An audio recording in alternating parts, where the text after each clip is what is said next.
అందరికి నమస్తే. నా పేరు మొహమ్మద్ ఆరిఫ్. నేను సుముఖ కంపెనీలో క్రాప్ అడ్వైజర్ గా పనిచేస్తున్నాను. నేను వచ్చేసి ఇక్కడ పీటీఎం మండలం అమ్మందాన్పల్లిలో రమణ అన్న ఫీల్డ్ కి వచ్చాము. ఆయన మ్యాక్సిమైజర్ వాడాడు. దాని రిజల్ట్ అన్న నోటి ద్వారా కనుక్కుందాం. సుముఖ కంపెనీ మన భాష నా మ్యాక్సిమైజర్ లో ఒకసారి వాడి చూడన్నా దీనికి అన్నాడు. భాష ఏంది ఫ్లవరింగ్ చాలా కట్ అయిపోతుంది, చెట్టు డల్ అయిపోతుంది అని చెప్పిన. అన్న నేను ప్రోడక్ట్ ఇస్తాను దాన్ని వాడి చూడు అన్నాడు. 5 కేజీలు చూడు ఏంటి ఫ్లవరింగ్.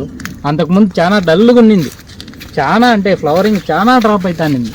ఇది అయినాక మంచిగా పూత ఫ్లవరింగ్ చింత చెట్లు పూసినట్టు పూసినాయి అన్నాయి కాయ పూతలో భలే వచ్చింది. ప్రతి ఒక్కరు ఇది సుముఖ కంపెనీ మ్యాక్సిమైజర్ వాడుకోవాలని రైతులకి అందరికీ విన్నపించుకున్నాను. ఫ్లవరింగ్ భలే వస్తుంది అన్న, రైతులకి అందరికీ కోరుచున్నాము. ఈ సుముఖ మ్యాక్సిమైజర్ వాడుకోండి. చూడండి ఫ్లవరింగ్ ఎట్లుందో. తోట కూడా గ్రోతింగ్ కూడా వచ్చిందేమో దీని ఇది వాడిని కనిపిస్తుంది. ఒకతో పోతే కాదు గ్రోతింగ్ కూడా వచ్చిందేమో అనిపిస్తుంది నాకైతే. సుముఖ ప్రొడక్ట్స్ ఎట్లా ఉన్నాయి? ఫస్ట్ క్లాస్ ఉన్నాయి. ఫస్ట్ క్లాస్ ఉన్నాయి. సాటిస్ఫైడ్ కదా? సాటిస్ఫాక్షన్.